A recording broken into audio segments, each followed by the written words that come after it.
Match के बारे में। दिल्ली कैपिटल्स ने टॉस जीते पहले बॉलिंग करी है। क्या मतलब कैसा लगता है, कंडीशंस को देख के हिसाब से कैसा डिसीजन लगता है आपको? यार मुझे लगता है कि थोड़ा सा, अगर ड्यू ड्यू की जो कंडीशन यहाँ पे वाइजैक में बन सकती है, क्योंकि वाइजैक में ड्यू आती है जहाँ जितना भी मुझे याद है, तो अगर ड्यू आती है तो फिर मेरे हिसाब से बहुत अच्छा डिसीजन है। लेकिन अगर नहीं आती है तो फिर बैकफायर कर जाएगा, क्योंकि ऊपर से जो इनका बैटिंग लाइनअप है लखनऊ का, इनका मिडिल ऑर्डर आप देख लो। 3 पे आ रहे हैं पूरन, 4 पे पंत, 5 पे बदौनी, 6 पे मिलर। तो ये जो 4 बीच के प्लेयर्स है ना इनके, ये सब कुछ तहस तहस कर सकते हैं यहाँ पे जो जो कंडीशन है ग्राउंड की, क्योंकि आप देख लो जो बाउंड्रीज है वो बहुत छोटी होती है यहाँ पे, और विकेट होता है फ्लैट। तो आपको यही चाहिए, तो आई थिंक वो बैकफायर कर सकता है। अ, ये बदोनी लास्ट मतलब मेरे को लग रहा था जब से लखनऊ सुपर जायंट्स आई थी, मुझे लगा था बदोनी जो है थोड़ा सा अकेले फील कर रहे थे एज अ फिनिशर, तो मिलर के आने से उनको कितना सपोर्ट मिलेगा? आपको क्या लगता है, मतलब इस पे क्या राय है आपकी कि सपोर्ट मिल पाएगा जो बडोनी को उतना टाइम से नहीं मिल रहा था पिछले 2 साल में? ये देखो बदोनी के साथ दिक्कत ये थी सबसे बड़ी ना, कि ये लोग बदोनी से फिनिशिंग करवा रहे थे कि नंबर 7 पे बैटिंग करवा रहे हैं बदोनी को। बदोनी इज हाँ। A proper player. बदोनी को आप नंबर 4, 3, 5 तक मैक्सिमम खिला सकते हो। इन्होंने उससे फिनिशिंग करा दी। तो दूसरी बात ये भी है कि मिलर के आने से सपोर्ट इसलिए मिलेगा क्योंकि मिलर को आप जानते हो यार, प्रूवन प्लेयर है। पर लखनऊ के कंडीशन में, अब कंडीशंस क्या मिलती है लखनऊ में, से बहुत कुछ डिपेंड करेगा। और दूसरी बात ये भी है कि यार पिछले बार इन्होंने मिडिल ऑर्डर में बहुत स्ट्रगल किया है। तो ये चारों का होना, आप पूरन, पंत, मिलर, बदौनी, ये चारों का होना इस टीम का फ्यूचर डिसाइड करेगा, क्योंकि इनके पास मिडिल ऑर्डर पिछली बार नहीं था। इस बार ओपनिंग का कंसर्न है, बॉलिंग का कंसर्न है, इंजरी है, लेकिन मिडिल ऑर्डर इनका एकदम स्ट्रांग है। तो जो बॉलिंग के पार्ट पर भी जो मिसिंग चल रहा है लखनऊ का, हम्म। जो बॉलिंग में भी जैसे मोहसिन खान इंजर्ड है, आवेश खान जो है वो अवेलेबल नहीं है, मयंक यादव नहीं है। तो यहाँ पे हम्म। मिडल ऑर्डर को जो आपने 4 प्लेयर्स के नाम लिए, Ayush Badoni, Rishabh Pant, David Miller, Nicholas Pooran, तो इन लोगों पे कितना एक्स्ट्रा प्रेशर आ जाएगा? क्योंकि उनको पता है कि बॉलिंग हमारी थोड़ी सी मिसिंग, बॉलिंग का जो मेन कंसर्न है वो मिसिंग है, कि इंग्रेडिएंट्स मिसिंग है हमारे। तो उन पे ज्यादा प्रेशर रहेगा कि हमें ज्यादा रन बनाने पड़ेंगे। यार देखो पता है बात ये ना, कि प्रेशर रहे ना रहे, आप जब आईपीएल खेल रहे हो तो प्रेशर आप पे रहना ही है। दूसरी बात, ये शायद चारों प्लेयर्स ऐसे हैं जो कि प्रेशर को एंजॉय करते हैं। अगर आप बदौनी की बात करो, तो लखनऊ के लिए बहुत बार बदौनी ने अकेले ही रन बनाए हैं। आप मिलर की बात करो, मिलर ने भी साउथ अफ्रीका के लिए बहुत बार अकेले खड़े होकर रन किए हैं। और पूरन तो फिर मैच विनर, T20 के one of the best batters हैं। और पंत तो कहते ही हैं कि मुझे प्रेशर पसंद है, और दूसरी बात फाइटर तो उनकी स्पिरिट है ही ना, ये तो उन्होंने बहुत बार प्रूव किया है। तो आई नहीं, थिंक तो जो पसंद आएगा बॉलिंग के उनको। पार्ट, तो मेरा क्वेश्चन ये है कि जो बॉलिंग के पार्ट में मिसिंग है, उसको उसको कितना कंपनसेट ये लोग किस हद तक कर पाएंगे ये चारों? देखो यार, कॉम्पनसेट करने की बात पता है क्या है ना, कि अगर आपकी बॉलिंग खराब है तो फिर वो आपको 300 रन भी, 250 रन भी बनवा देगी किसी भी दिन। तो ऐसे में ना फिर आप कॉम्पनसेट नहीं कर सकते। आप मैक्सिमम 20-30 रन और बना सकते हो, लेकिन कॉम्पनसेट करना ना वो बहुत बड़ा वर्ड हो जाएगा उसके लिए। आपको मतलब हर जगह आपको स्ट्रेंथ होनी चाहिए, वरना आप टूर्नामेंट्स नहीं जीत सकते हो। अगर आप कहीं पे बहुत बड़ी वीकनेस कैरी कर रहे हो, टूर्नामेंट्स नहीं जीतोगे आप। 3 matches, 2 matches here and there जीत सकते हो, मुझे ऐसा लगता अभी अक्षर पटेल जो है वो कैप्टन बने हैं डीसी के। ठीक है, मैंने है। मैंने उनको अभी तक किसी भी कैप्टनसी करते हुए नहीं देखा है। तो आपको क्या लगता है कि कितना बढ़िया डिसीजन है उनको कैप्टन बनाना? हालांकि वो बहुत टाइम से, लगभग 6 साल से दिल्ली का पार्ट है।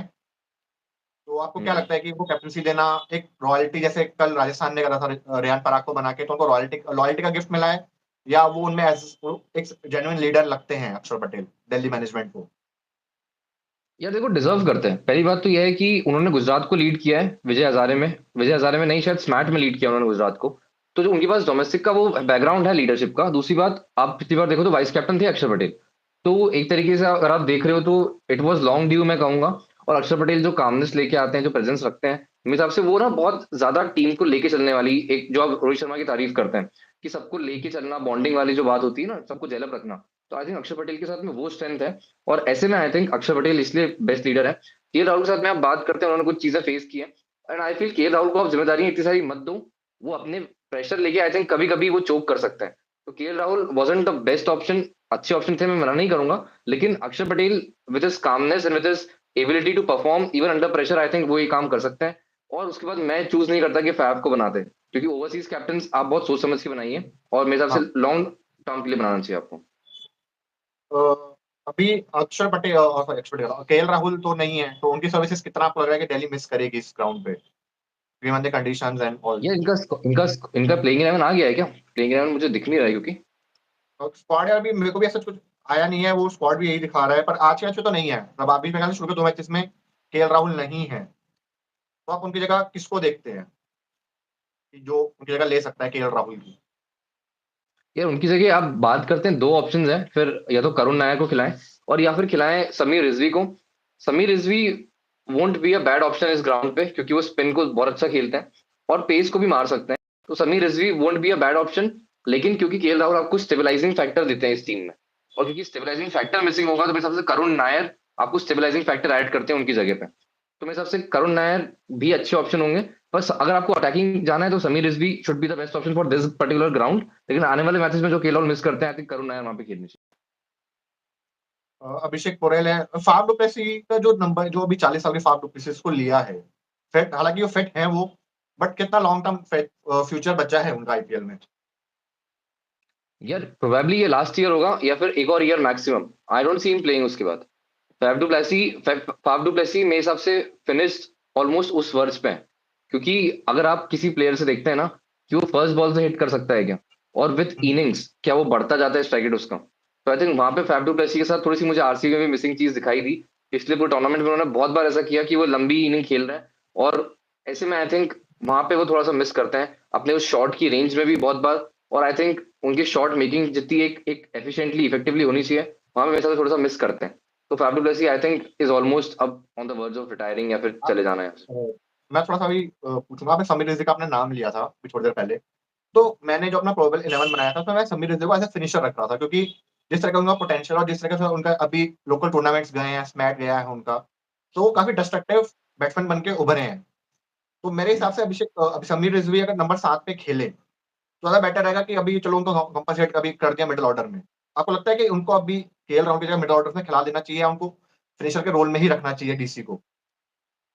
यार फिनिशर का रोल के लिए समय रिजवी है ही नहीं टीम में, उसके लिए आशुतोष शर्मा आपके पास है ना। तो Ashutosh Sharma is a much better option है नंबर 7। तो आप उनको क्यों हटाओगे? तो आप आशुतोष चाहते शर्मा हो कि नंबर 7 सही, 4 या 5।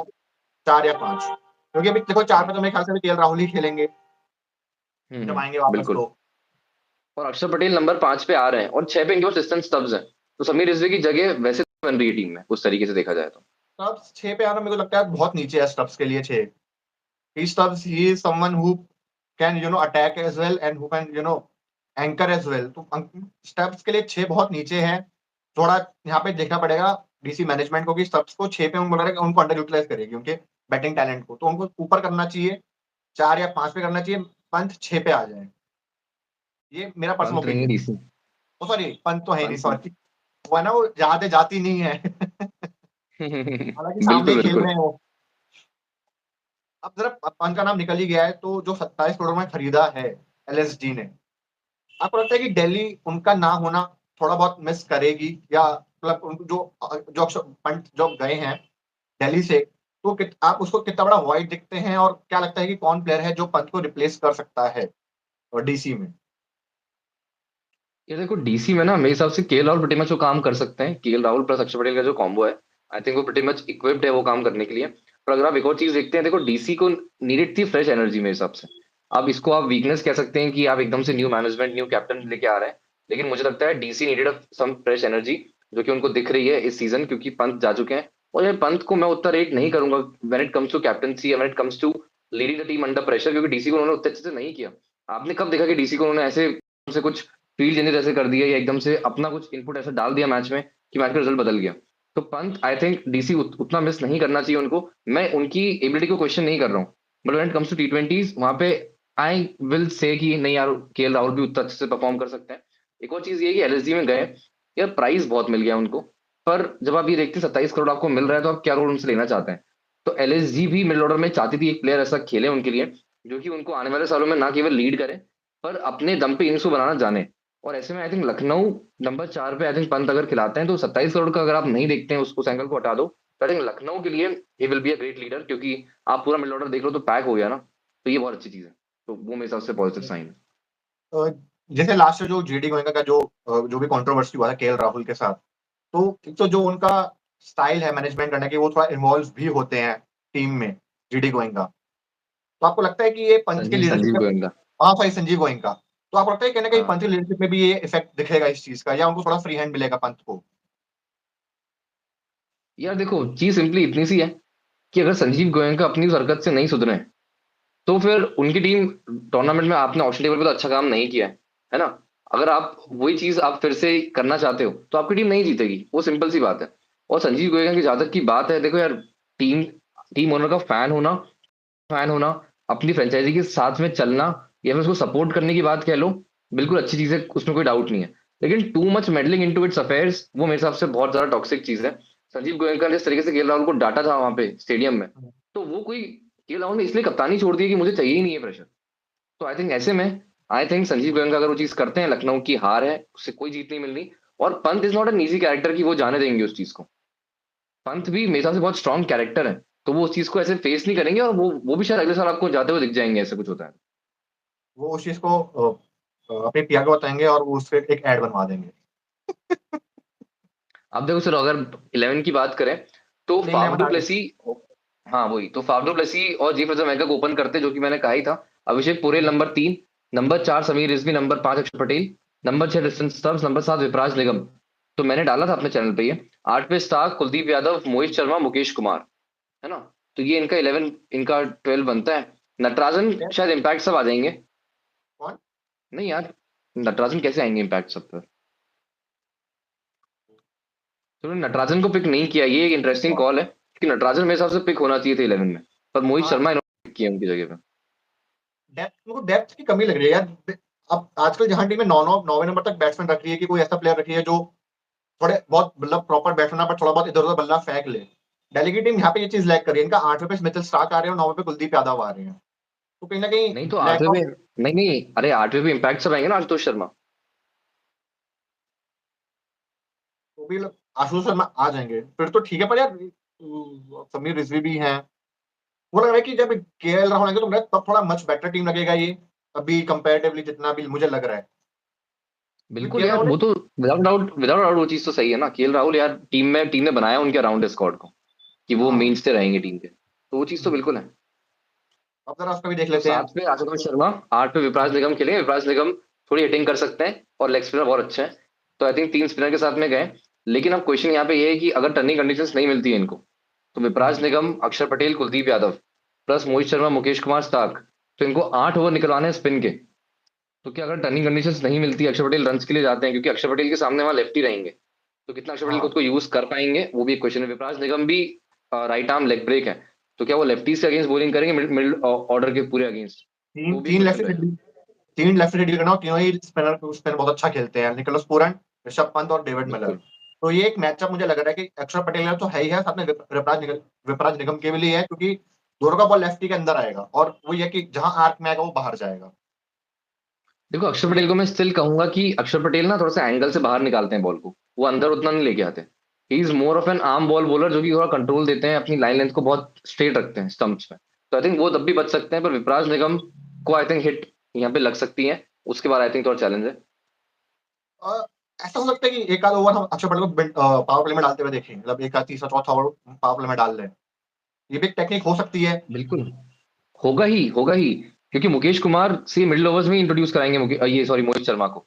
तो मुकेश हम्म, कुमार प्लस ताग आपको न्यू बॉल देंगे, उस पर अक्षर पटेल आपको बॉलिंग करते हुए दिख जाएंगे। और अगर राइटीज आ गए ओपन में, जैसे कि मार्करम है और मार्च अगर ओपन करते हैं, जो कि इनका 11 दिख रहा है मुझे, तो मार्च और मार्करम ओपन कर रहे हैं, तो अक्षर पटेल आपको हो सकता है दूसरे पहले ओवर में भी आते हुए दिख जाए।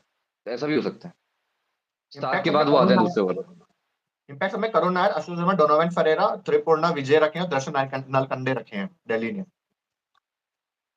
देखो, दर्शन अलकंडे तो बॉलर है, तो नहीं आएंगे, है ना। हाँ, करुण और नायर भी आ दूसरे सकते आपने क्या हैं। नाम लिया। करुण नायर भी आ नहीं सकते हैं नहीं, मेरे हिसाब से। I don't see him playing. Ashutosh Sharma जब आपके पास में है, तो आप चाहेंगे कि उनको आप लें। तो अगर लेते हैं करुण नायर को, तो फिर आशुतोष शर्मा के ऊपर तो मैं पिक नहीं कर पाऊंगा व्हेन इट कम्स टू टी20s, वहां पिक नहीं करूंगा मैं तो। अब यार चलो ये मिच लखनऊ पे मार्श। आते हैं, लखनऊ के बारे में आप बताओ। हाँ, मिच मार्श इन्होंने लिया है। मैंने मिच मार्श को मतलब मिच मार्श मैं 2013 से देख रहा हूँ, आई थिंक 13। हाँ, 13 जब वो पुणे वॉरियर्स में थे। ठीक है, मैंने तब से लेके अब तक वो बहुत टीम्स के लिए खेले हैं, बट मैंने कभी उनको ऐसा परफॉर्म करते हुए नहीं देखा है कि उन्हें कुछ अच्छा परफॉर्म करा। और इंजरी प्रोन भी बहुत रहे हैं वो। ठीक है, जब 16-17 में थे, जब Pune Pune rising super giants में थे, तब इंजर्ड हो गए थे पहले दूसरे मैच में। ठीक है, दिल्ली के लिए भी बीच में इंजर्ड हुए थे, फिर आए थे। तो एक तो परफॉर्मेंस नहीं है, इंजरी प्रोन है। तो ऐसे में इनको फ्रेंचाइज क्या सोच के इन पे इन्वेस्ट कर रही है, क्योंकि परफॉर्मेंस तो नहीं है इतना अच्छा है T20 आईएस में। ये देखो, मिचेल मार्श के साथ चीज क्या है ना, कि मैं तो उनको 11 में भी ना खिलाऊं अभी। I will go for breads की उनकी जगह पे। और दूसरी बात, मार्करम जब आप खिला रहे हो, तो आप युवराज चौधरी को भी खिला सकते थे यहाँ पे। तो मुझे बस ये लग रहा है कि I don't want him in the 11 क्योंकि सेम चीज ऑस्ट्रेलिया के लिए भी उन्होंने की है, कभी परफॉर्म नहीं किया। कभी ऐसे आप कहाँ देख रहे हो आप कि बहुत ही ऐसे कोई मैच विनिंग इनिंग्स खेल दी है, नहीं होता। और मिचेल मार्श ने आईपीएल में प्रूव नहीं किया है, और कोई इंसान इतना अगर कंसर्न ही नहीं है अपनी फ्रेंचाइजी के लिए या फिर फिट जोन के रहते हैं कि 20 टूर्नामेंट में हर बार छोड़ के चले जाते हैं, तो ऐसे में मैं तो ऐसे प्लेयर को बैक नहीं कर सकता अगर मैं फ्रेंचाइजी ओनर हूं तो। I think Mitchell Marsh isn't a very good inclusion इस टीम में, और मार्श की जगह पे ब्रेट्सकी मेरे हिसाब से ओपन कर सकते हैं। और अगर नहीं तो मेरे हिसाब से वो होना ही नहीं चाहिए, युवराज चौधरी वहां चले जाए और नीचे आप शमार जोसेफ को ले लेते हैं यहाँ पे। शार्दुल ठाकुर को इंक्लूड करा है प्लेइंग 11 में। तो अभी जिस हिसाब से शार्दुल ठाकुर हालांकि फॉर्म बहुत अच्छा रहा है, बैट बॉल फॉर्म अच्छा रहा है रेड बॉल में। और अभी वो काउंटी करने एसएक्स, मेरे ख्याल से एसएक्स ही जा रहे थे। अगर कोई देख रहा हो तो बता दें, एसएक्स भी जा रहे थे मेरे ख्याल से शार्दुल ठाकुर। और उनको वापस बुलाया गया कि क्योंकि उनके पास बॉलर्स नहीं थे। तो इनका इंक्लूजन आपको क्या लगता है कि कितना सॉलिडिफाई करता है बॉलिंग में और बैटिंग में? यार देखो, LSG, चीज क्योंकि क्या है ना व्हाइट कि बॉल नंबर 7-8। हाँ, बॉलिंग बोलो बोलो। बॉलिंग जो है वो थोड़ी सी वीकर साइड पे है उनकी, रन रन के लिए जाते हैं। और व्हाइट बॉल में अब तक अच्छा कोई ऐसा मेटल परफॉर्म क्या बोलते हैं ना, मेटल नहीं दिखाया है बैटिंग में। हालांकि उन्होंने रेड बॉल में दिखाया है, बट व्हाइट बॉल में अब तक उन्होंने वैसी बैटिंग नहीं करी है जैसी शार्दुल ठाकुर रेड बॉल में करते हैं। देखो, नंबर 8 पे Shardul Thakur is a very good option batting करने के लिए, अगर नंबर 8 पे वो इस टीम में बनते हैं। जो कि मुझे दिख रहा है कि शाहबाज अहमद नंबर 6 पे आपको दिखाई देंगे, 6-7 पे। 7 पे आपको शाहबाज अहमद दिखाई दे रहे हैं, है ना? तो उसके बाद अगर हम्म। नंबर 8 पे शार्दुल ठाकुर बैटिंग करते हैं आके, तो मेरे हिसाब से बहुत अच्छा ऑप्शन है शार्दुल ठाकुर नंबर 8 के हिसाब से। और उसमें जो भी हो, उन्होंने जो भी प्रूव नहीं किया, नंबर 8 पे he can be a very good finisher, मतलब नंबर 8 पे जो काम चाहिए वो कर सकते हैं। दूसरी बात बॉलिंग की बनती है। यार इनकी टीम में ना एक बॉलिंग लीडर की बहुत ज्यादा कमी है। अगर आप देख लो तो इनके पास बैटिंग में तो इनके पास इनफ स्ट्रेंथ है, लेकिन इन्होंने नीचे वाला तो स्ट्रेंथ इन्होंने इन्वेस्ट ही नहीं किया नंबर 6 के नीचे तो कुछ भी।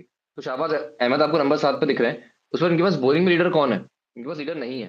तो जो एक्सपीरियंस शार्दुल ठाकुर लेके आ रहे हैं वहां पे, आई थिंक वो बहुत हैंडी हो सकता है। और मैं शार्दुल ठाकुर को ये नहीं कह रहा हूँ कि न्यू बॉल से बॉलिंग करेंगे, पर being a third fourth pacer, he is a very good option. क्योंकि यार शार्दुल ठाकुर के साथ आप ऐसे नहीं कर सकते कि उनको आईपीएल की कोई टीम खरीद नहीं रही है। इतना मतलब उनकी यूटिलिटी इतनी बनती है टी क्रिकेट में अभी भी, कि आप उनको कोई ना कोई तो आईपीएल टीम पिक करो और खिलाए अपने 11 में। तो ऐसे तो उनको बाहर नहीं बिठा सकते हो आप अपने हिसाब से। बॉलिंग में दिग्विजय राठी, शाहबाज अहमद, शार्दुल ठाकुर, रवि बिश्नोई है। तो मतलब ये तो लग रहा है कि बिल्कुल नए ही प्लेयर्स आगे सारे, क्योंकि जब मेन प्लेयर इंजर्ड पड़े हैं। तो मुझे लगता है कहीं ना कहीं जो एलएसजी है वो ऑप्शन पे ही इस आईपीएल को लूज कर गया। क्योंकि उनके पास वो कुछ भी कर ले, उनका बेस्ट प्लेइंग 11 उनका इस आईपीएल में बनेगा ही नहीं। हो सकता है कि नेक्स्ट टू 11 नेक्स्ट बेस्ट बन जाए, बट जो प्रॉपर 11 आपको चाहिए वो उनके पास बनेगा ही नहीं इस पूरे आईपीएल में। यार इन्होंने क्या किया ना, इन्होंने ऑक्शन में एक चीज, एक ट्रिक को मिस कर दिया। यार जब आप रिटेन करते हो ना प्लेयर्स को, तो मयंक यादव और मोहसिन खान, ये दोनों बहुत ज्यादा इंजरी प्रोन प्लेयर्स हैं, इन्होंने दोनों को रिटेन कर लिया। अब यहाँ पे बनता क्या है कि अब दोनों ही बाहर हो गए। आविश खान पिक किए, वो भी बाहर हो गए। आकाशदीप पिक किए, वो भी इंजर्ड एनसीए में, ये चारों एनसीए में अभी। एनसीए में इनकी अपनी पार्टी चल रही है अलग।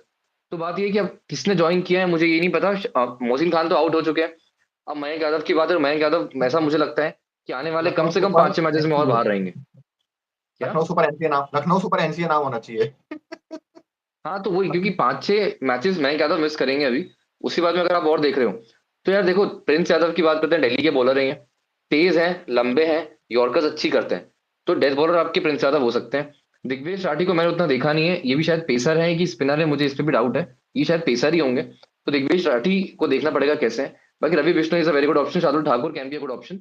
और मुझे लगता है राजवर्धन हंगर गेकर को ये ले सकते थे 11 में। अब ये है कि इम्पैक्ट सब में कौन आएगा वो क्वेश्चन होगा, तो शायद हंगर गेकर आ सकते हैं। मनीमारन सिद्धार्थ आ सकते हैं, क्योंकि न्यू बॉल से पावर प्ले में अच्छी बॉलिंग करते हैं, स्पिनर है, लेकिन more of N arm ball type के बॉलर हैं जो कि लखनऊ के लिए अच्छा करते हैं। तो अंगर गेकर, मनीमारन सिद्धार्थ, आकाशदीप और शायद आवेश खान, इन चार में अच्छा ये 5 में, अच्छा इनका सब्स्टिट्यूट देखते हैं एक बार। तो सिद्धार्थ, हंगर गेकर और आकाशदीप में से कोई आएगा मेरे हिसाब से। आकाशदीप सिंह, आकाश सिंह वही ना नहीं, अपने इंडिया वाले? आकाशदीप अलग है, आकाश सिंह अलग है। अच्छा अच्छा, ये अलग है। अच्छा अच्छा, ओके, अच्छा वो आकाशदीप, अच्छा ठीक है, आकाश सिंह है। तो अच्छा आकाशदीप ये भी दिख सकते हैं आपको न्यू बॉल से बॉलिंग करते हुए।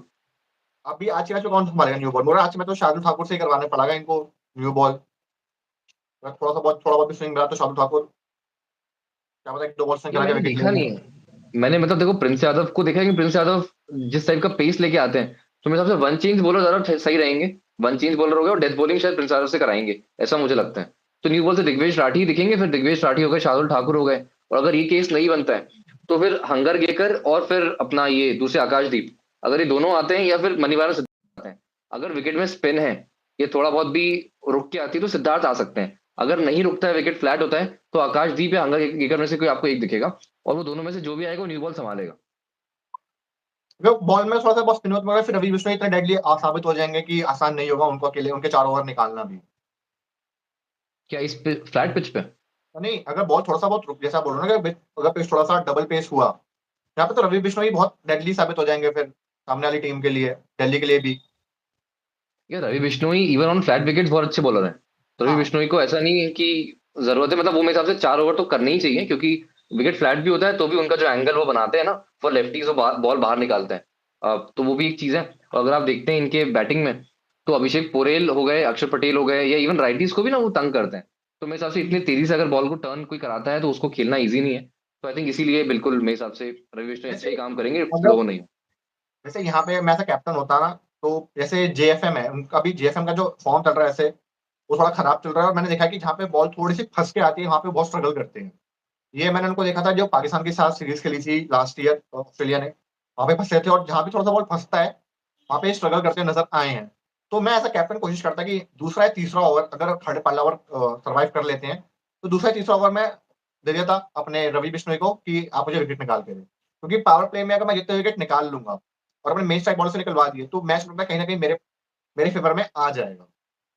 ये हालांकि डोल फॉर्ड है कि अगर उसने पकड़ लिया और स्वीप मारना स्टार्ट कर दिया तो मेरे स्पिनर को भी फिर वो है कि मेरा स्पिनर जो है वो उसका कॉर्नर्स को भी हिट करेगा। बट स्टिल ये मेरे को लगता है कि पावर प्ले में रवि बिश्नोई से एक ओवर जेएफएम के अगेंस्ट कराया जाना चाहिए। यार देखो, रवि बिश्नोई को न्यू बॉल से तो मैं प्रेफर नहीं करूंगा। पर नंबर 6, अगर छठे ओवर की बात करें पावर प्ले में, आपकी छठा पांचवा ओवर है कि रन आपको लग रहे हैं, तो नंबर 5 6 पे मेरे हिसाब से अच्छे बॉलर है रवि बिश्नोई। पर नंबर 5 से मतलब ओवर्स की बात करूं, 5 6 पांचवें छठे ओवर में आ सकते हैं। उसके पहले तो मैं नहीं लाऊंगा, क्योंकि यार न्यू बॉल से ना उनको एडजस्ट करने में बहुत एफर्ट लग जाएगा, और उसमें वो रन के लिए, वाइड के लिए जाएंगे बहुत, तो वो तो रिस्क हो जाएगा। और जेएफएम की अगर बात करें तो यार बहुत टाइम से आउट ऑफ फॉर्म रहे हैं, और आउट ऑफ फॉर्म वो रहे हैं तो सबसे बड़ा उनके पास चांस है कमबैक करने का वाइजैक में, की छोटी बाउंड्रीज हैं, उनको पसंद आती है ये चीज, मोर of a timer of a ball है, साथ ही में अच्छी कंडीशंस मिलेगी यहाँ पे। तो कमबैक अगर करना है जेएफएम को, तो आई थिंक बेस्ट चांस है उनके पास यहाँ। ये तो बात हो गई अभी। तो कुलदीप उधार पे है, कुलदीप यादव है। अभी जरा बात कर लेते हैं कि हाईएस्ट रन स्कोरर वगैरह कौन जाएगा, इस पे बात करें जरा आज के मैच का। हाँ बताओ, तो बढ़िया आप बताओ आपके ओपिनियन दो पहले।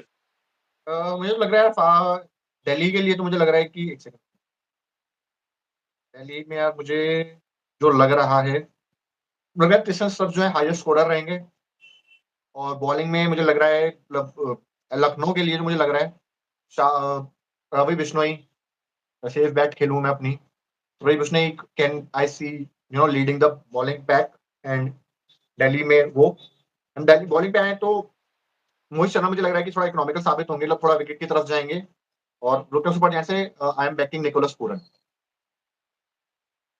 अच्छा, देखो अगर मैं अपनी बात कहूँ ना, तो दिल्ली में क्रिस्टन सब क्योंकि नंबर 6 पे बैटिंग कर रहे हैं, तो उनका नाम लेना मुझे बहुत वैसा लग रहा है कि नंबर 6 पे आप हाईएस्ट स्कोरर शायद ना बन पाए। तो मैं लूंगा अभिषेक पोरेल का नाम। जेएफएम मुझे दिख रहे हैं कि गुड 40 50 दे सकते हैं, लेकिन उसके बाद में जो उनका तरीका है खेलने का, तो आउट हो जाएंगे वो। डुप्लेसी अगर कंसोलिडेट करते हैं ऊपर से कि वो लंबी इनिंग्स के लिए जाते हैं, तो डुप्लेसी अच्छा कर सकते हैं, तो डुप्लेसी का भी नाम ले सकते हैं, और अभिषेक पोरेल में से आई थिंक दो में से कोई एक करेगा। अगर उनकी बॉलिंग की बात करें दिल्ली की, तो मिचेल स्टार्क का जो न्यू बॉल का स्पेल है, वाइजैक में आपको मूव करा के दे सकते हैं मिचेल स्टार्क न्यू बॉल से। तो मिचेल स्टार्क का स्पेल क्रूशियल भी हो सकता है आपके लिए मैच में। नहीं होता है तो I still go with Kuldeep Yadav. देखो बाउंड्रीज बहुत छोटी है, कुलदीप यादव के अगेंस्ट जाती है चीज, लेकिन कुलदीप यादव जिस टाइप के का मेटल लेके आते तो आई थिंक उनके पास पूरा चांस है। लखनऊ से अगर बैटिंग की बात करते हैं, ओपनर्स तो मुझे फारिग लग रहे हैं एकदम, कि मार्श और मार्करम को मैं तो रेट नहीं करता हाईली T20s में। उसके बाद पूरन की बात करते हैं, पूरन और बतौनी में से आई थिंक एक होना चाहिए। पूरन चांसेस ज्यादा ही है, क्योंकि छोटे ग्राउंड पे फ्लैट विकेट पे पूरन तो यार वैसे ही खतरनाक प्लेयर है। तो दोनों में से एक। उसके बाद में अगर बॉलिंग की बात करते हैं, सेफ बेट की आप बात कर रहे हो, इनकी बॉलिंग पूरी ही ऑलमोस्ट ऐसी दिख रही है, चरमराई हुई सी, क्योंकि बस कोई हाँ। बॉलर नहीं है। तो ऐसे में रवि बिश्नोई मैं भी चूज करूंगा, क्योंकि और कोई ऑप्शन दे नहीं रही है एलएसजी मुझे। अच्छा जी, दिल्ली की बात करें तो गेम प्लान क्या होना चाहिए, मतलब डिप्लेसी कंसोलिडेट वाला खेलें, मतलब 140 145 इश वाला खेलें, और जेएफएम जो है वो स्ट्राइक करें, दोनों ही बॉल वन से मारना स्टार्ट करें। यार देखो इवन मुझे लगता है इवन जो डेप्थ जो दिल्ली लैक करता है उसके ऊपर उसके बेस पे आपको क्या आपका क्या थॉट है? यार डेप्थ लैक नहीं कर रहा, आप समझो इस चीज को। 7 पे आशुतोष शर्मा आ रहे हैं, 8 पे Vipraj Nigam is a good bat, 8 पे he is a good batter. तो इनके पास डेप्थ की कमी नहीं है। आप अभी आप प्लेइंग 11 देख रहे हो, इम्पैक्ट सब भी तो आएगा बाद में। तो इस तरह से इनके पास डेप्थ की कोई कमी नहीं है। अगर आप बात करें, देखो इनकी क्वालिटी की कमी आप कह सकते हो कि पोरेल, आप कब तक उन पे रिलाय करोगे, क्योंकि पोरेल यंगस्टर है। और वो बात है कि क्या वो आपको 13 से 230 के स्ट्राइक से रन बना के देंगे कभी? वही क्वेश्चन रहता है। समीर रिजवी इतने प्रूवन प्लेयर नहीं है। अक्षर पटेल नंबर 5 पे can be a good player, लेकिन आईपीएल में एक्सपीरियंस नहीं नंबर 5 का। तो आप हाँ। क्वेश्चन रेज कर सकते हो क्वालिटी पे, लेकिन डेप्थ है। बाकी अगर बात करें डुप्लेसी की, तो यार यहाँ पे चांस नहीं है आपके पास में। वाइजैक में अगर आप 230 240 रन नहीं बना रहे हो, तो मैच आपको लग जाएगा। अगर यहाँ पे फ्लैट कंडीशन ही जो कि हमेशा मिलती है। अब बात ये है कि दिल्ली को अपना बेस्ट चांस पता है कैसे बनाना है, कि दिल्ली यहाँ पे थोड़ा सा स्लो विकेट दे दे। अगर स्लो विकेट देंगे तो जो एलएसजी के बैटर्स हैं सारे, आप उनको आउट कर सकते हैं। क्योंकि अगर आपने अच्छा फ्लैट विकेट दिया, तो फिर मिलर, पंत, पूरन और बदौनी जब बरसेंगे, तो आप तरसेंगे फिर विकेट्स के लिए। तो ऐसे में बदून आई ने थिंक यही चांस है। बदून ने भी शायद डीपीएल में कुछ बहुत बेहतरीन कुछ इनिंग खेली थी यार, वो जाने तो 60 वैसे कुछ बनाया था उन्होंने, बदोनी ने। वो Delhi Delhi T premier, twenty league थी। हाँ दिल्ली टी हाँ। ट्वेंटी में कुछ 60 से कुछ मारे थे आयुष बदोनी ने। तो मुझे समझ आ गया था कि अगर ये बंदा पागल हुआ जिस दिन, तो ये अकेला खा जाएगा। उसको फिर चाहिए कि फिर तो इसको साथ भी नहीं चाहिए किसी का।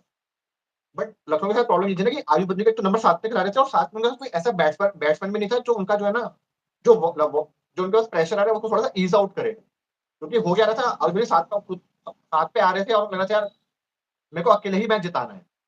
तो थोड़ा सा अकेलापन आ गया था बैटिंग में। बट लग रहा है कि मिलर के आने से उनका जो प्रेशर वो बहुत ईज आउट हो जाएगा। एंड मिलर का जो एक्सपीरियंस है वो तो यार सबको पता ही है। हाँ ये सही है कि पर यहाँ पे यार देखो पंत अच्छा खेलते हैं स्पिन को, मिलर भी अच्छा खासा खेल लेते हैं। यहाँ पे जो फंसेंगे वो निकोलस पूरन फंस सकते हैं, और मिचेल मार्श और एडन मार्करम तो भैया भगवान ही मालिक है। मतलब क्या सोच के इनको ओपन कराया जा रहा है, मुझे समझ नहीं आ रही है। यार देखो पता है और अगर इस चीज पे, क्या क्या। मुझे लगा कि पंत को, बस जैसे मैंने भी देखा पैटर्न देखा कि सारे सारे जो कैप्टन है ऑलमोस्ट पहले दूसरे पहले और तीसरे नंबर पे ही खेल रहे हैं, पहले दूसरे तीसरे नंबर पे ही खेल रहे हैं। तो ये मैंने अपनी किसी वीडियो में बोली थी, वो याद नहीं रही किसने बोली थी, कि यहाँ पे पाटिया को भी कोशिश करनी चाहिए कि नंबर 4 के जगह नंबर 3 पे आए, और पंत को भी 3 पे ही आना चाहिए। ना और ना ना, बिल्कुल भी नहीं। ये इंडिया के लिए नंबर 3 खेल रहे हैं यार, वो वर्ल्ड कप में नंबर 3 खेला उन्होंने, ऋषभ पंत ने। परफॉर्मेंस देख लिया आपने नंबर 3 पे क्या रहा है? वही बात है ना। यार देखो रजत पाटीदार की आप बात कर रहे हो। रजत पाटीदार पता है नंबर 3 पे क्यों नहीं खेलना चाहिए? उसका सिंपल रीजन यही है कि आप खुद को बेस्ट पॉसिबल चांस आपकी स्ट्रेंथ पे देना चाहते हो। और पाटीदार सबको मार सकते हैं। मैं पाटीदार को इतना छोटा रेट नहीं कर रहा हूँ कि वो पेसर को मार नहीं सकते। लेकिन आपको जो स्पिन से वो अगेंस्ट गेम ऑफर करते हैं, तो पावर प्ले के बाद में जैसी स्पिन आती है, तो पाटीदार आपके स्पिन के सारे ओवर्स भी रुकवा सकते हैं शायद किसी मैच में। तो ऐसे में पाटीदार जिस टाइप के बैशर वहां पे स्पिन के अगेंस्ट है, तो मैं तो बिल्कुल नहीं चाहूंगा कि नंबर 3 पे वो खेलें। और दूसरी बात ये भी है कि पाटीदार अगर नंबर 3 पे आके आउट हो जाते हैं, तो आप कुणाल पंड्या और रितेश शर्मा पे भरोसा नहीं डालना चाहेंगे उतना। आप चाहेंगे कि पाटीदार नंबर 4 पे आके जो जो कोहली ऊपर से खेल के दे रहे हैं आपको, उसको संभाल के ले जा पाए आगे। और जो ऋषभ पंत की बात है, ऋषभ पंत बहुत फिजेटी प्लेयर लगते हैं मुझे when it comes to playing against pace in power plays, जो सेम काम T20 वर्ल्ड कप में वो कर रहे थे। तो नंबर 4 मेरे हिसाब से ऋषभ पंत के लिए बेस्ट पॉसिबल चांस है कि 4 पे आए और खुद को वहां पे बताए कि कैसे उनको दिखाना है।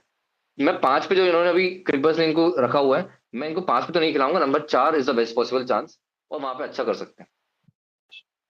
और 3 पे पूरन को आप हटाओगे नहीं, पूरन एट नंबर 3 अगर चल जाएंगे तो आपको एकदम, और हर जगह वो जहां भी खेल रहे हैं वो नंबर 3 पे ही खेलते हैं। विंडीज की बात कर लो, मुंबई इंडियंस की बात कर लो, इन इन IL T20 या MI फ्रेंचाइजी, जो उस शायद ऐसे 20 में भी खेले हैं वो। अगर अगर जो मुझे याद है, तो ऐसे 2 3 जगह वो नंबर 3 पे ही खेलते हैं हमेशा। यूएस वाली LAC लीग के लिए भी खेले नंबर 3 पे। यूएस वाली जो लीग है उसमें भी तो नंबर 3 पे खेलते हैं।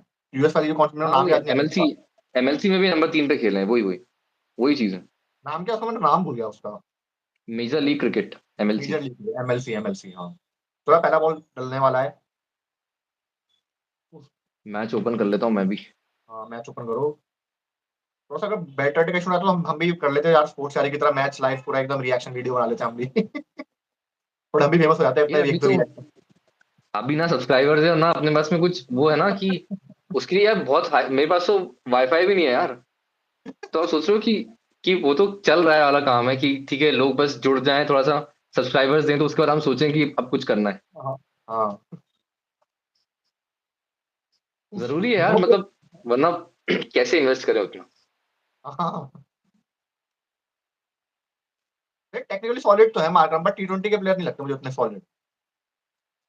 देखो T20 में अगर मार्करम को आप खिला रहे हो तो ओपनिंग करा सकते हो, ओपनिंग में उनसे कुछ ले लिया तो ले लिया, वरना तो आप बिल्कुल ही उनको बाहर कर दो हाँ, कि नहीं हो सकते हैं टीम। फंस जाते, थोड़ा सा स्टक हो जाते हैं वो, पता है, पिच पे। बिल्कुल वो चीज तो है। पर he is only, I think he is the only south African captain who won N ICC trophy. Under 19 में जिताया था उन्होंने साउथ अफ्रीका 2014 में।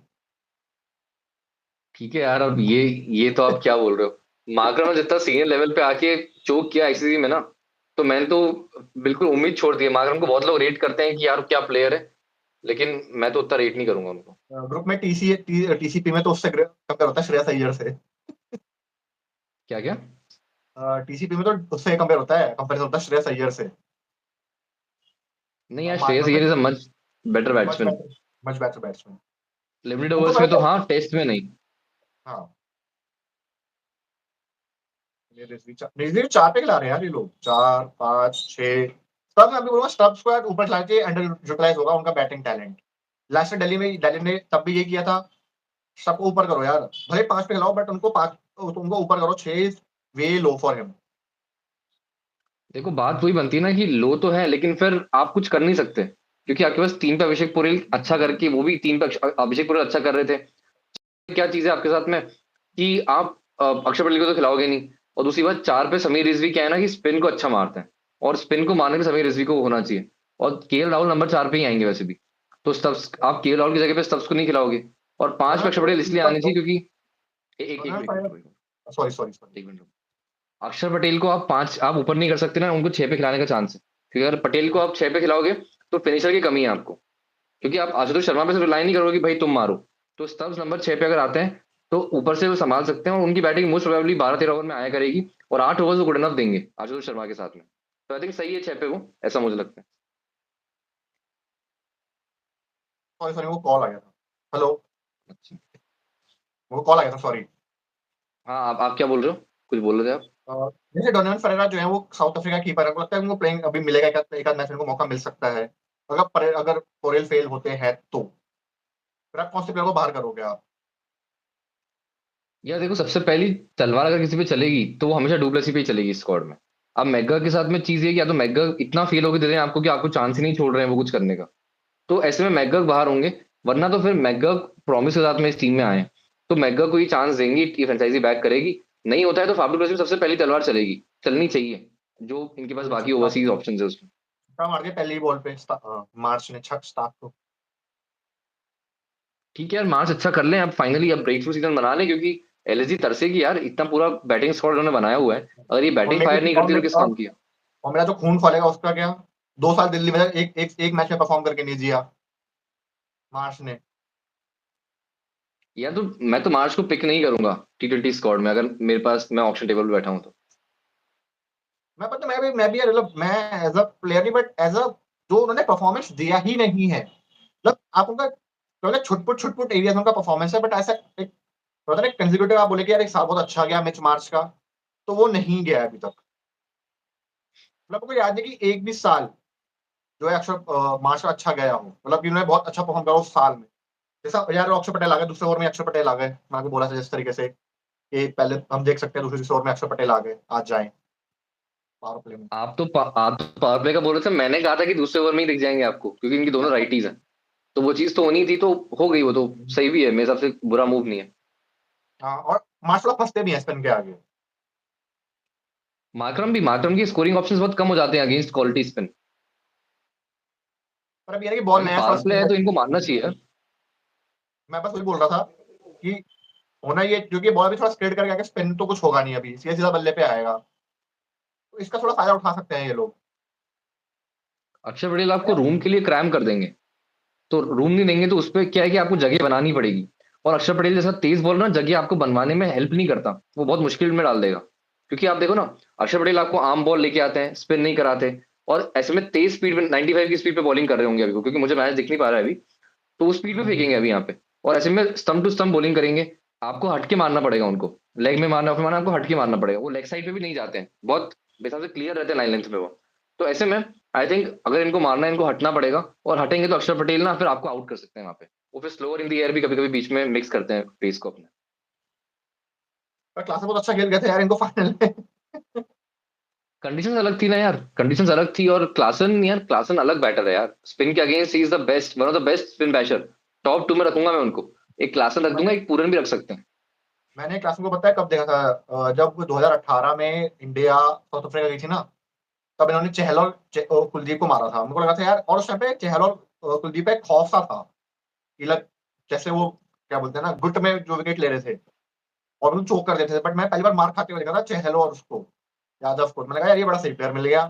और उस टाइम पे भी लोग नॉर्मल स्वीप मारे, रिवर्स स्वीप मार रहे थे। तब से मेरे को समझ आया कि मतलब ही is a very good batsman off spin. और मॉडर्न डे में बहुत कम होता है यार ऐसा। और साउथ अफ्रीका से आ रहे हैं तो ये बहुत ही सोने पे सुहागा था कि कोई बंदा स्पिन को इतना अच्छा खेल लेता है। तो नहीं अभी यार, फिर वो चीज तो क्लासन के साथ में है ही। हाँ, बोलो आप। नहीं, बोलो बोलो बोलो। थोड़ा सा कि जैसे मिच मार्च का आपको क्या लगता है कि मिच मार्च क्या करेंगे? मतलब वो अपना नेचुरल गेम खेलेंगे, अटैकिंग खेलेंगे, या वो थोड़ा सा अपना टाइम लेके खेलेंगे? ये देखो, जो टीम इन्होंने खिलाई हुई है ना, अब आपके पास में पहली बात तो कंडीशन अगर आप देखते हो, जब तक कि आप पावर प्ले कहीं का भी हो, आप चेन्नई का भी पावर प्ले ले लोगे ना, अब हर टीम को अटैकिंग ही खेलना है वहां पे। अब आपके पास चांस नहीं बच पा रहा है कि आप सोच लो कि नहीं यार, मैं एक साइड से एंकर कर लूं। हर टीम के पास नंबर 8 तक तो बैटर है ही है। अब ऐसे में क्या है कि मिचेल मार्श और मार्करम ओपन कर रहे हैं, दोनों मारे पावर प्ले में, दोनों को ही मारना पड़ेगा। हर मैच में 70-80 रन मिनिमम आपको चाहिए ही। उसके बाद में आपके पास 8 पे शार्दुल ठाकुर आ रहे हैं, नंबर 7 पे शाहबाज अहमद भी अच्छी हिटिंग करते हैं। तो आपके पास बैटिंग है, मिलर आपका पूरा मिड ऑर्डर पैक है। तो ऐसे में आपके पास चांस ही नहीं है कि आप सोचो कि संभले नहीं। बिल्कुल ही नहीं। स्कोरिंग ऑप्शंस को हमेशा मारना है और सिंगल डबल करते रहना है। यहाँ डॉट्स नहीं खेलनी, वो काम करना ही पड़ेगा। जैसे कहना कि टीम्स जो है वो अब यही कोशिश करें कि पावर प्ले में अपना मैच मैच अपनी तरफ बना लें। जैसे कल हैदराबाद ने बनाया, और पिछले पहले मैच में आरसीबी ने मैच पावर प्ले में खत्म कर दिया 6 रन मार के। तो लगे 80 is the new 60 I guess in power plays now. बिल्कुल बिल्कुल, आप पिच को देखोगे तो आप आपके पास चांस बच गॉड नहीं रहा यार। है। मतलब जो टीम सोच नहीं रही है ना ये चीज अभी, वो टीम हारेगी। क्योंकि आप देख लो ना, अगर आप चेन्नई की भी बात करो, चेन्नई में कंडीशन तो फंस के आती है, लेकिन बेस्ट पॉसिबल चांस होता है पावर प्ले में रन बनाने का। तो वहां पर ऋतुराज गायकवाड़ ने किस तरीके से हिटिंग की है। तो जरूरी है वो, अगर आप नहीं करते हो तो, अगर गायकवाड़ की आप कल इनिंग हटा दो ना, सचिन रविंद्र की तो बहुत अच्छी इनिंग्स थी, लेकिन अगर आप गायकवाड़ की इनिंग हटा दोगे तो मैच चेन्नई हार जाती वहां पे। क्योंकि वो उतना आसान नहीं हो पाता। पावर प्ले में रन आए, इस वजह से उनके पास पीछे कम बचे, तो स्पिनर्स ने ग्रिप की बॉल आके, तो फंसे वो। तो प्रॉब्लम इसलिए रन बहुत जरूरी है, इसलिए कोई चांस नहीं है आपके पास। ये थोड़ा सा मेरे को लग रहा है ऑफ ट्रैक नहीं जाऊंगा, बट क्या सिमिलरिटीज है अक्षर पटेल और, मतलब क्या डिफरेंस है अक्षर पटेल और मिचेल सेंटनर में? आई डोंट नो कि ये थोड़ा सा ऑफ ट्रैक क्वेश्चन है या नहीं है, but I just want to know the difference between their bowling style. क्योंकि दोनों ही मैंने कभी दोनों को बहुत बॉल स्पिन कराते हुए नहीं देखा है कि दोनों का हाई आर्म एक्शन है। तो फिर थोड़ा सा मेरे को क्या बोलते हैं ना, थोड़ा सा मुझे बताओ कि क्या क्या डिफर करता है दोनों को एक दूसरे से। देखो यार, सेंटनर तो टर्न कराते हैं बॉल को, सेंटर अक्षर पटेल से बहुत ज्यादा टर्न कराते हैं बॉल को। अक्षर पटेल वेन टेस्ट खेल रहे होते हैं तब टर्न कराते हैं। बात क्या है, सेंटनर जो है वो थोड़ा सा पेस ज्यादा वेरी करते हैं। अक्षर पटेल थोड़ा सा ज्यादा तेज करते हैं जब टी20 खेलते हैं, तो वो रूम आपको नहीं देते हैं। पर सेंटनर आपको वो कोशिश करते हैं कि वो आपको फ्लाइटेड भी बॉल फेंकेंगे, कि टर्न कराऊंगा, फिर एक बॉल थोड़ी सी तेज चेंज करेंगे। दूसरी बात, उनके पास में ना अंदर आने वाली बॉल, आम बॉल उनके पास भी है, और सीधी भी रखते हैं। तो Santner more of a traditional spinner ज्यादा है when it comes to comparison with Axar Patel. Axar Patel टी20 मोड के बॉलर ज्यादा बन गए, कि वो जरा आर्म बॉल भी करेंगे, आपको स्टंप टू स्टंप फेंकेंगे, तेज फेंकेंगे, और ओकेजनल बॉल्स को स्पिन करेंगे। जो कि उन्होंने रिसेंट टाइम्स में जब इंडिया के लिए खेले हैं, तो टी20 में भी वो काम उन्होंने किया है कि ओकेजनली आपको स्लोअर बॉल फेंक के आउट भी कर रहे हैं। तो ये थोड़ा सा डिफरेंस रह रहा है। बाकी मेरे हिसाब से Santner is a more complete spinner, जब आप टर्न कराने को भी इंक्लूड करते हो उसमें, तो क्योंकि वो सबसे इंपॉर्टेंट चीज है उसमें। और स्लोअर इन दी एयर है, इस वजह से बेटर स्पिन देते हैं बॉल को। स्टार्क को 9 बॉल में 18 रन पड़ गए यार मेरे को। लो जी छक्का, एक और छक्का। स्टार्क का तो अब दिन ही खराब हो गया। स्टार्क 10 बॉल में यार 34। मेरा ना यार फोन बंद हो जाएगा क्योंकि वो हीट कर रहा है। अच्छा, तो अभी खत्म करते हैं अभी आज का सेशन, है ना? अभी मिड इनिंग्स में मिलेंगे फिर। तो है ना, मिड इनिंग्स हेलो। करते हैं उसके बाद। हाँ तो यार अभी हेलो एवरीवन जो भी हमारे साथ जुड़े थे। तो अभी यार हम अपना सेशन अभी आज का यहीं खत्म कर रहे हैं। आप लोगों से मुलाकात होगी मिड सेशन में। तो अगर आप लोग जुड़ते हैं तो आपके जो भी क्वेश्चन है आप हमें क्या बोलते हैं, आप कमेंट बॉक्स में डाल दीजिएगा। हम आप उनका जवाब देने की कोशिश करेंगे। और हम भी चाहेंगे कि आप थोड़ा सा हमसे इंटरेक्ट करें। तो अभी के लिए इतना ही।